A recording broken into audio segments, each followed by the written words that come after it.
Good morning and welcome to my kitchen. I have got the most amazing recipe for you. It is a lasagna, but not as you know it.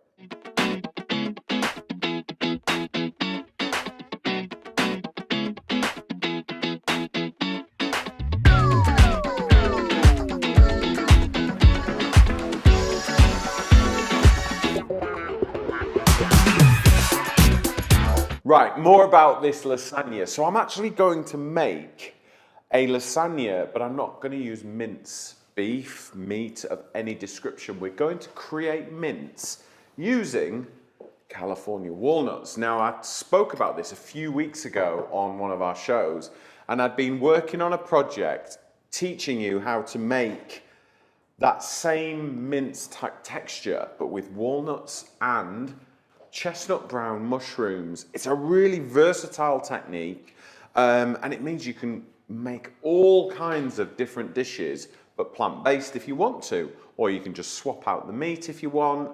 But we're going to make the most incredible lasagna. We've also removed the lasagna as well, and we're going to make sheets of pasta. We're going to replace it with butternut squash, so it becomes gluten-free, full of veggies, full of flavour, but it's got that familiarity. Familiarity? Yeah. That's the right word, isn't it? It's got that familiarity of a lasagna. So we'll get started. You've tried this, haven't you, Emily? You like this dish, don't you? I like this one. You took it home, didn't you, to cook, to eat, didn't you? Yep. Right. So we'll get started with some onions on the pan. So we'll get it on full whack on my induction hob there. So slice our onions in half. I think everyone loves a lasagna, don't they? Yeah. That proper winter comfort. Right. So we'll get plenty of onion as a good base to get going. I think all this type of cooking starts with onions and garlic and all those nice things. So you could use red or white onions, doesn't really matter. You could add carrot, celeries in as well if you want to, and go for that kind of trinity of flavours that all Italian foods start with. It's called a sofrito, and it is onion, carrots and celery. But we're just going to get going with onions today because that's going to give me a good base. Right, onions done. Right, we're going to go in with some rapeseed oil, so that's got a buttery sort of flavour to it.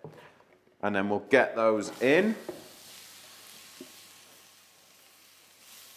There we go. Right, let's just have a little tidy up. Now, if you've got any questions, I know it's a little bit early in the recipe for questions, but if you do, post them in the comments and I will answer them as best I can.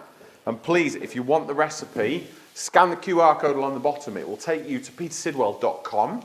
Get all my recipes there. You can also download a free app, Peter Sidwell's Kitchen, on Apple and Android app stores, and you can just get all our programs, all our recipes. They're all free. The app is free.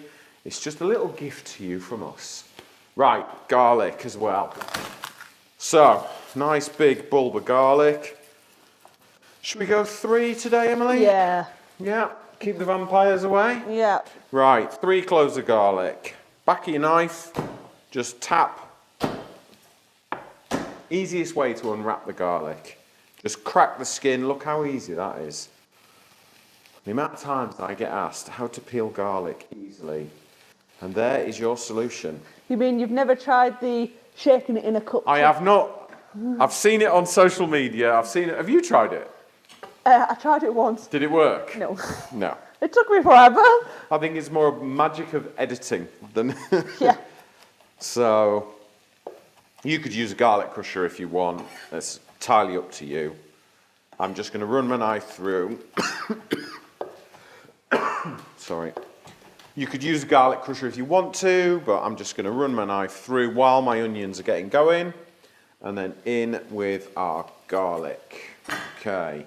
Right, we need to season this up because, as I've told you so many times, salt will draw the water out of your onions and make them caramelize, okay? So we'll get some salt in there. These are all the little things that make the difference, I think. Getting that water out of those onions. Something about onions cooking away in your kitchen, that smell. Ah, love it. Right, while that's cooking, let's talk veggie mince. So, I have got chestnut brown mushrooms. You could use any mushroom you want, really. It doesn't matter. But I think the chestnut brown's got a nice flavour to it. Wild mushrooms are very expensive, and I'm not sure you'd really get the benefit, but you could put a few dried wild mushrooms in if you want. So I'm just going to roughly chop them, give them a head start.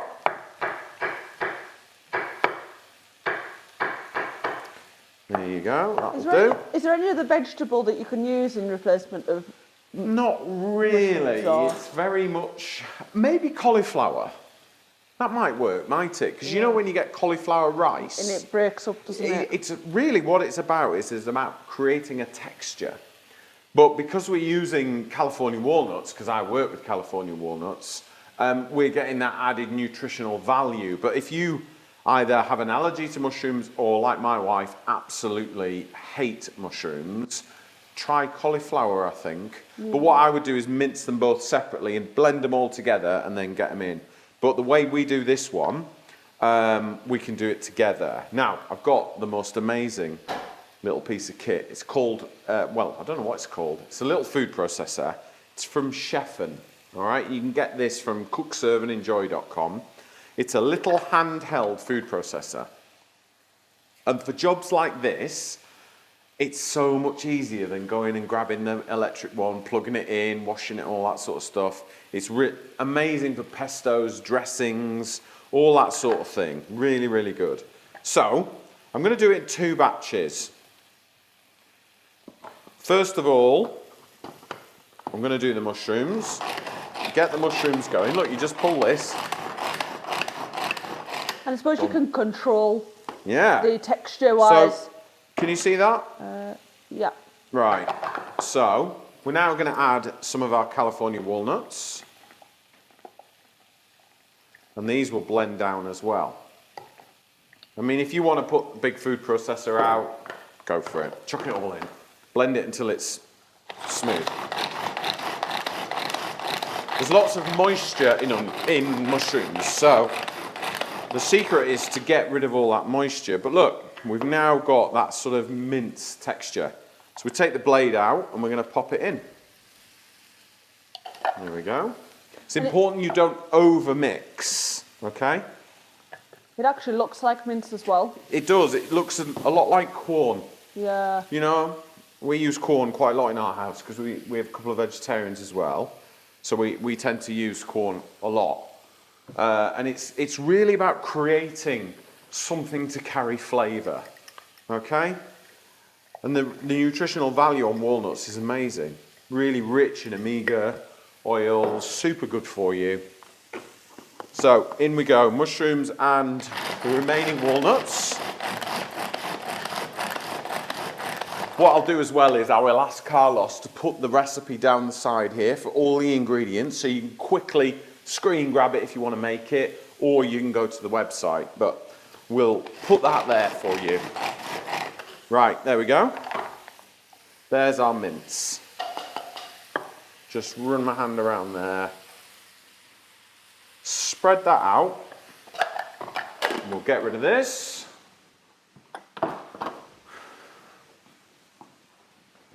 Where is my cloth? I do like a tidy kitchen. Don't I, Emily? You do. Right. A little tidy as you go. No dog today, so there's nothing to clear up, bless her. Right. Okay, so let's give this a good stir. So the onions are starting to caramelise straight away, which is good. That's exactly what we want. And now we just need to get rid of the moisture from the mushrooms and concentrate that texture. Because mushrooms are 50% water.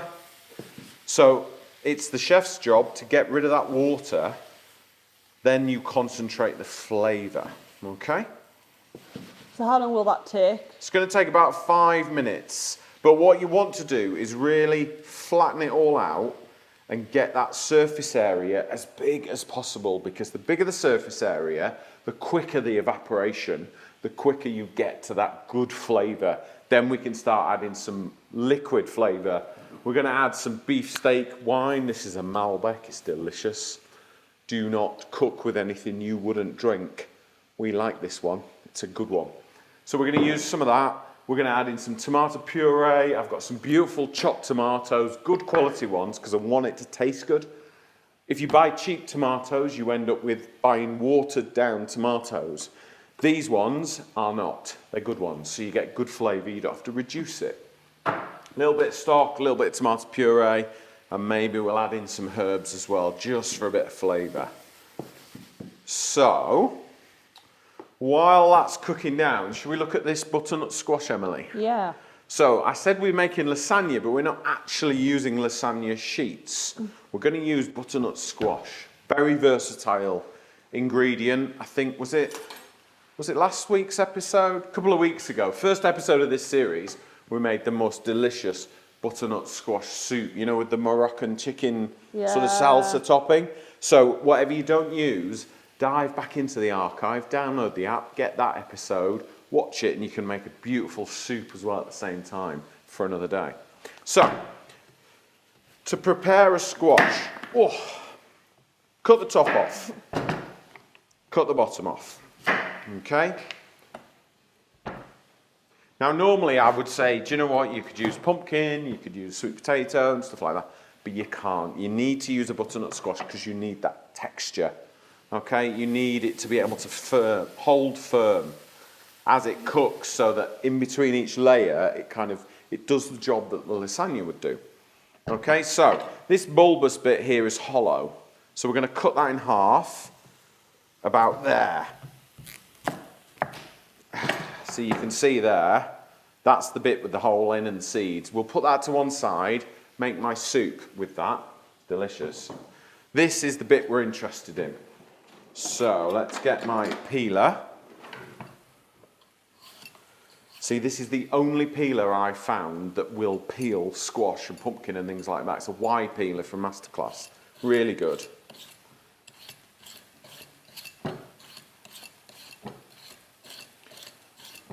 If you use a peeler as well, you don't waste much.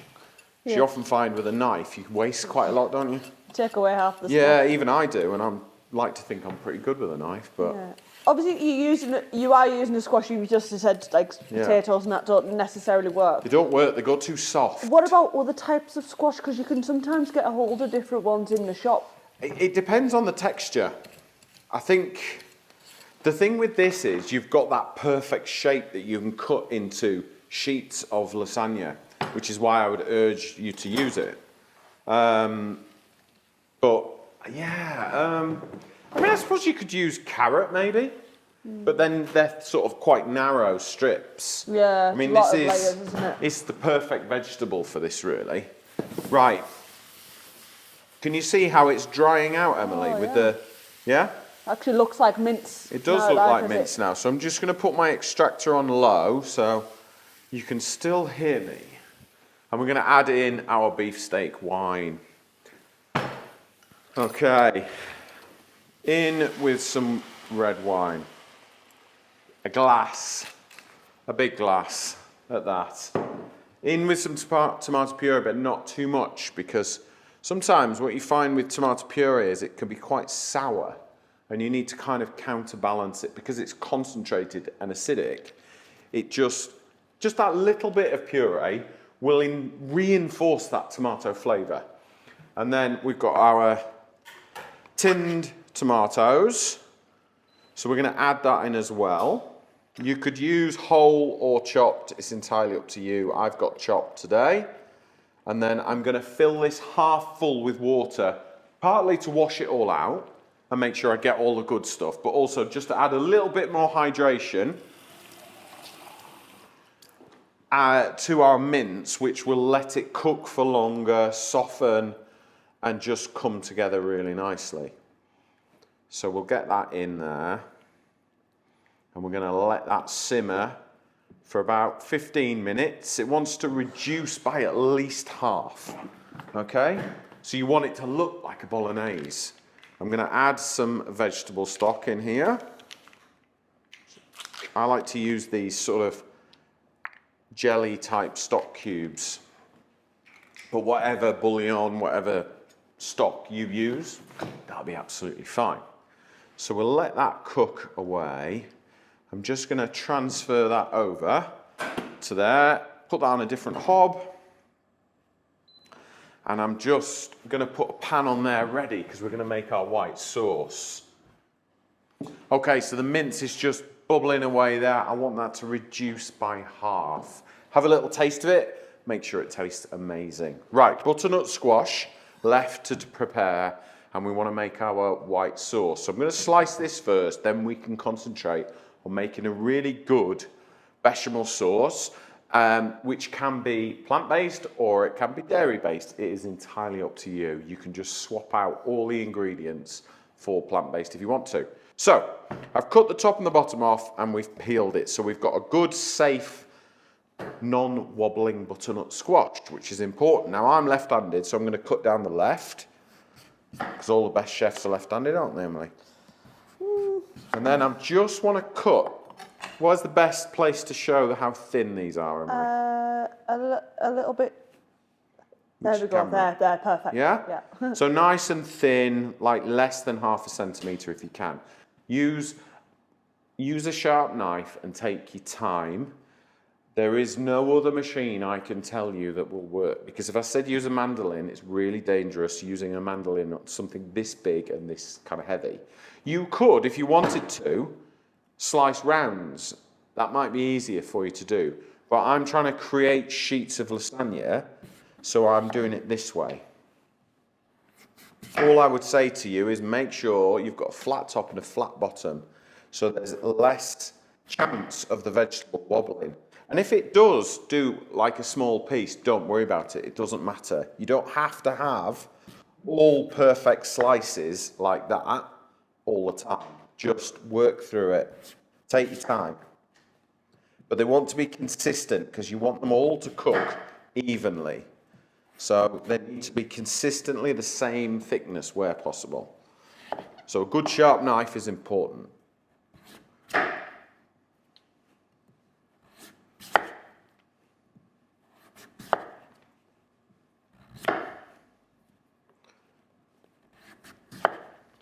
Okay, nearly there.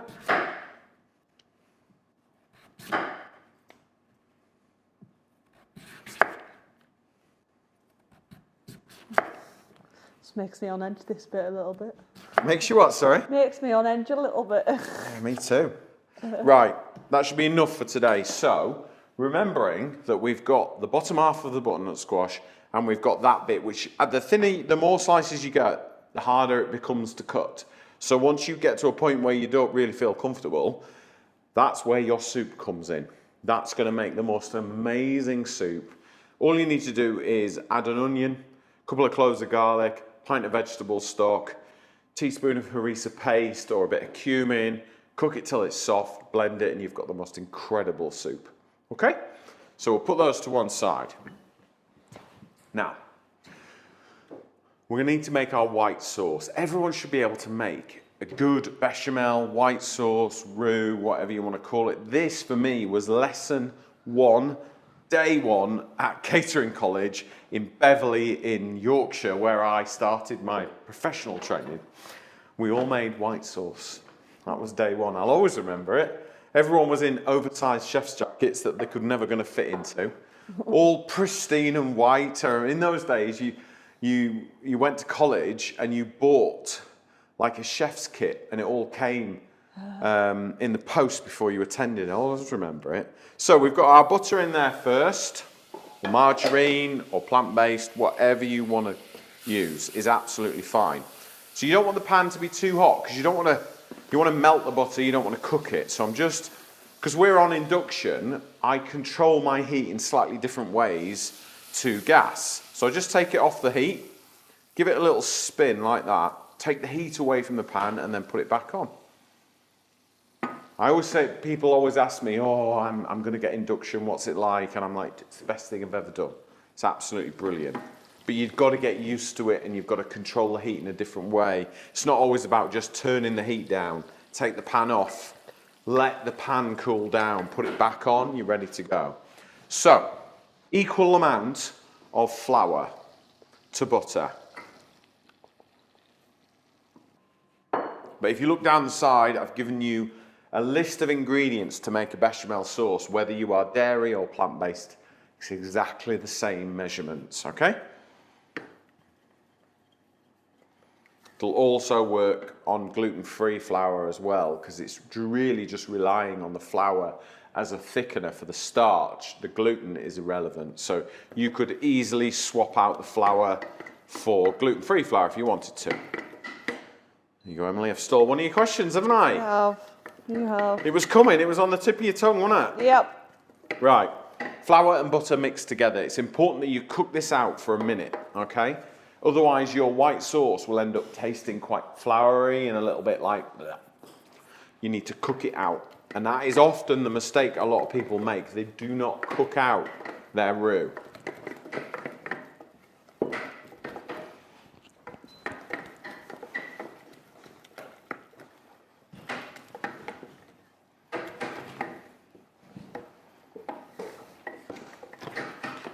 Go. Right, got some milk ready as well, so we'll pop that there. And then I've got some cheese. And I'm going to put a couple of bay leaves in here for flavour. And then I'm also going to add some nutmeg. I love nutmeg. If you're going to make a really good white sauce, sort of authentic in its flavour, you want a bit of nutmeg in there as well. So we're going to add it in now. About a quarter of a fresh nutmeg. Don't use ground nutmeg. It tastes of nothing. Oh, I love that smell. Do you like nutmeg, Emily? Yeah, I would normally consider it as a Christmassy flavour. So, do you? Yeah. Do you not use it outside of Christmas? Not really. Oh. It's not something I've ever put in a... Try adding a little bit to your white sauce next time you do it. Oh, Yeah. It's a game changer. Right. So you can see the sauce. Can you see the roux just starting to darken down a little bit, Emily? Yeah. Yeah, it's starting to change. This, ooh, that's just the bay leaf crackling. That crackling is a good sound because that means the flavours are sort of working their way into the roux. Now, it's at this point you change to a whisk, all right? So it's kind of two-tone. Add a little bit of milk and whisk. Okay, and then add a bit more milk and whisk, and it will thicken quite quickly because the residual heat's in there. Add a little bit more milk, and just as the pan cools down, it'll stop thickening instantly, and that's why you need a whisk, then you don't get lumps. Okay, a little bit more. We'll go back to the spoon in a minute, but you do need to use a whisk, I think, anyway. At this stage.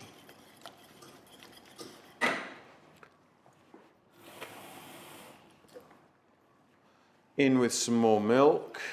Now we're on a halfway setting on my induction hob, okay?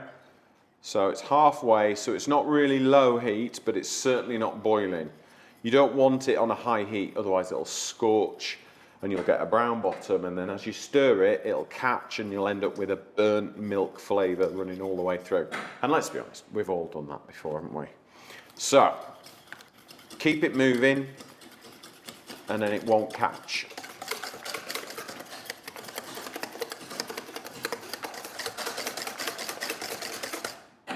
In with some more milk.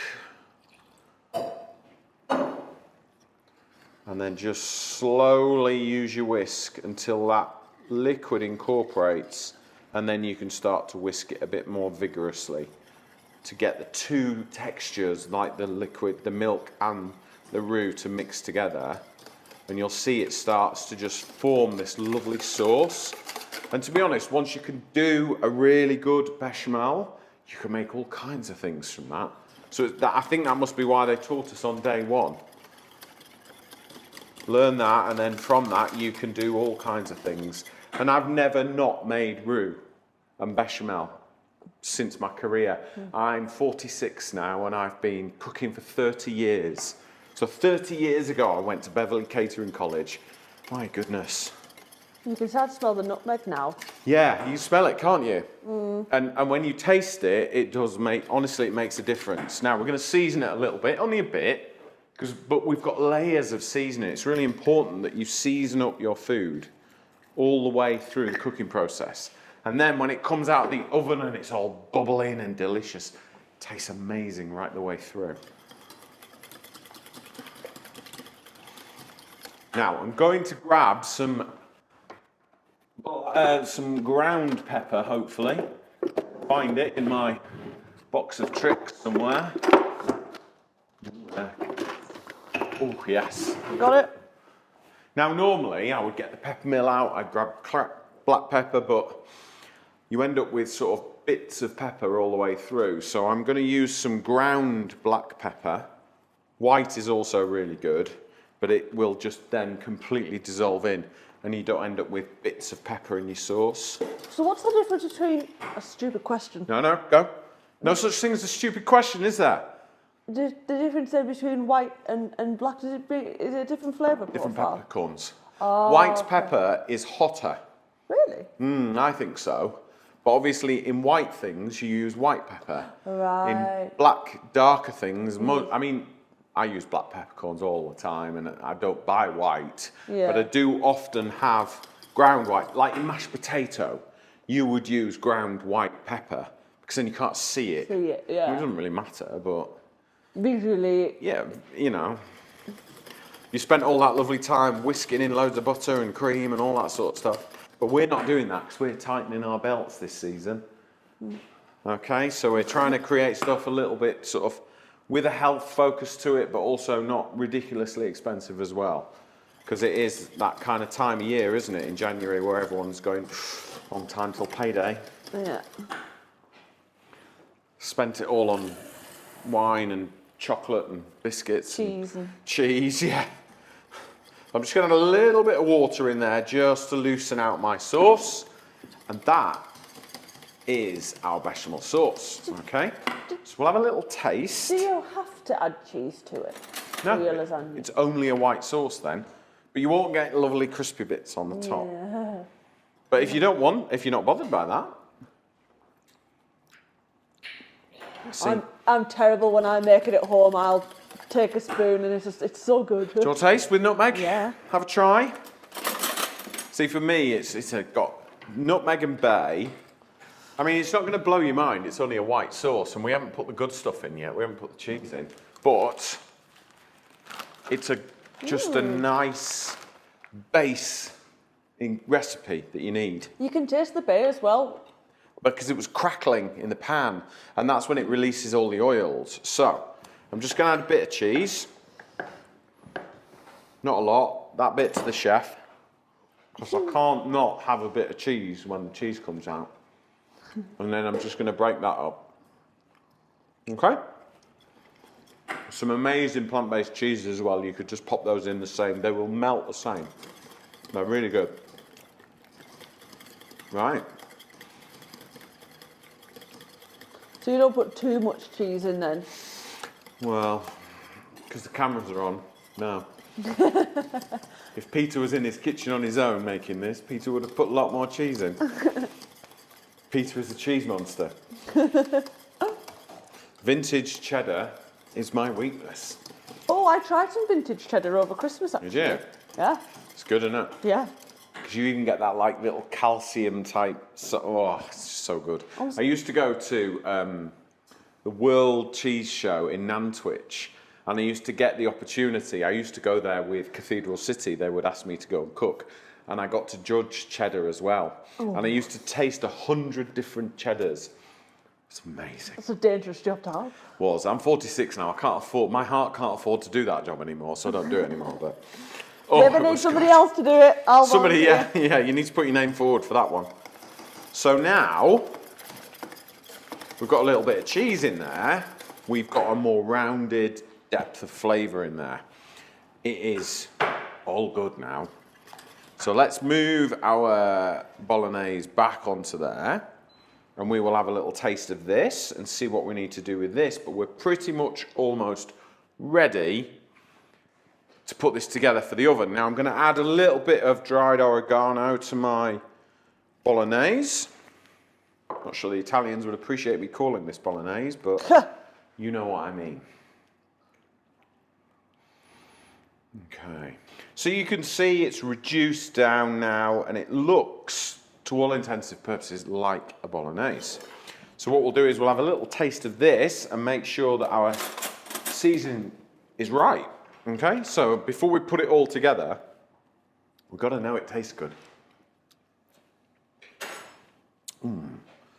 That has got some serious flavour. Have a little taste of that, Emily. You imagine that, once that's layered up, with a nice creamy bechamel. It's got flavour, hasn't it? Yeah. Wine in there gives it depth. Yeah. We've got our texture from our California walnuts and mushrooms to make that mince. We've got beautiful tomatoes in there, garlic, onion, seasoning. It's not to love. Right, let's get a tray. So, a little bit of sauce at the bottom. Okay, not too much, don't go mad.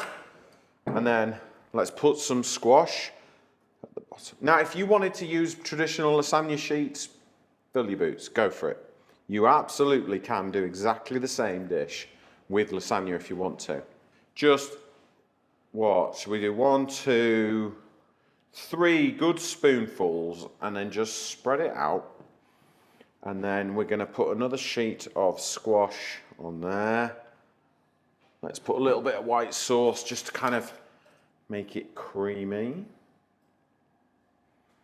Lots of people have lots of different versions of what they layer up with, and some don't put bechamel on through it. Some people just put it on the top. Depends what you want to do, but I like to put it alternate layers all the way up. It's nice and luxurious throughout, isn't it? Yeah. I mean, this is packed full of vegetables and nuts. I mean, it's really good for you. It's a great alternative, and it really does surprise you how sort of comforting and delicious it is. And if you've got all those vegetables, you've done a healthier bolognese, you can almost afford to be able to have garlic bread. Well, yeah, I was going to say more sauce. Means you can have garlic bread with it. And come on, we all like a good garlic bread, don't we? Tiny little belts have never stopped us having garlic bread. I reckon you could do a healthier garlic bread. Well, what I tend to do is toast mine so it goes crispy edge, and then just rub a bit of actual fresh garlic on. Nice. So you're not then using the butter. Yeah. That's as healthy as I've made it so far. Sounds good to me. Right, last layer of mince. And the beauty of this is all the extra mince, put in the freezer, have a bolognese one night, do another one of these, do a pasta bake, do what you like with it. It's always good. And you make it once, use it twice. It's a good motto, I think, especially in this day and age. Absolutely. You know, don't spend all that time just making enough for this. Double it up. Make more than you need. Right. Now I've got a little, need to get that to curve in there. Pop that in there. Hopefully I've got enough pieces just to cover the mince, which I think I have. By chance, not by good measure. There we go. So there. And then all we need to do now is get our bechamel sauce. I've kept the whisk in to hold the bay leaf back. All you need to do is just pour that on. And I bet Emily's getting a really lovely shot of that, aren't you? Yeah. Thought you might be. She's good. It's not true what they say about her. She's all right. Just try and cover all that squash, hey? That looks so good. Doesn't it just? What is it about dribbling sauces? Hey? And then a little bit of cheese. You could add Parmesan on there. You know, your plant-based cheeses. I'm just going to put a little bit on the top, and that helps it go all lovely and brown and golden. There we go. And then I like to add a touch of olive oil on the top, just a few little dots, because it helps it all crisp up and go delicious. That is now going to go in the oven, 170 degrees in my fan oven, and it's going to take about 45 minutes to an hour. What you need to do is take a knife, something like a butter knife, so don't use a sharp knife, a butter knife, and just pop it through, and if it just glides straight in, that means the squash is tender and ready to eat. If it doesn't, bang it back in the oven for a little bit longer.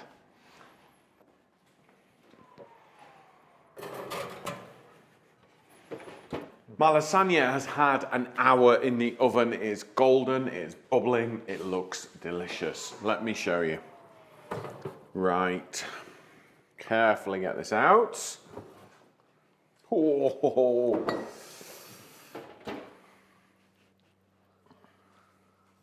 I'm coming, I won't be a minute, sorry. Right, here we go. So, looks like a proper lasagna, doesn't it? All right, wow, so it's all good. Bubbling up, delicious. It looks and smells absolutely fab. I can't wait to cut into this. So let me grab a knife, we'll cut a portion and we'll have a look. Now, if you want the recipe for this, scan the QR code along the bottom. It will take you to petersidwell.com. You can get all my recipes there. They're all there for you. Every episode we've done, there are recipes there for you. So, I'm just going to cut a nice portion. This will freeze perfectly as well, so it's great for leftovers. Like all lasagnas, it will be bubbling, and like a volcano in the middle, it'll be that hot. They all are. Doesn't matter what you do, does it, Emily? Nope. They are always like molten lava in the middle, so be careful. There you go. Do you know how it smells? Just like a normal lasagna to me.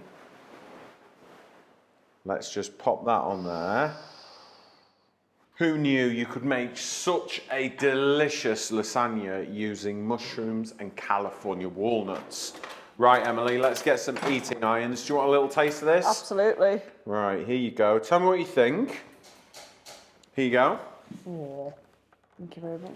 Right, I'm going to have a little taste as well. Right. Emily's got a little taste, I am too. That is good. Honestly, I would defy anyone to actually know and recognise that that is made with mushrooms and California walnuts. That, to me, is just a delicious lasagna. Absolutely banging. That's good, That is a banging lasagna. Get the recipe, go make it.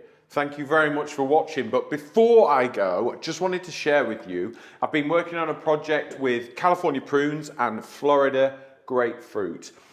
We've just developed a couple of recipe videos for them. They're going to be on their Instagram pages, and if you want to enter their competition to win a new blender in your kitchen, go over to their Instagram, check out the video recipes, and follow the instructions to enter the competition. Thank you very much for watching. You know you're going to make this lasagna. I will see you on the next episode.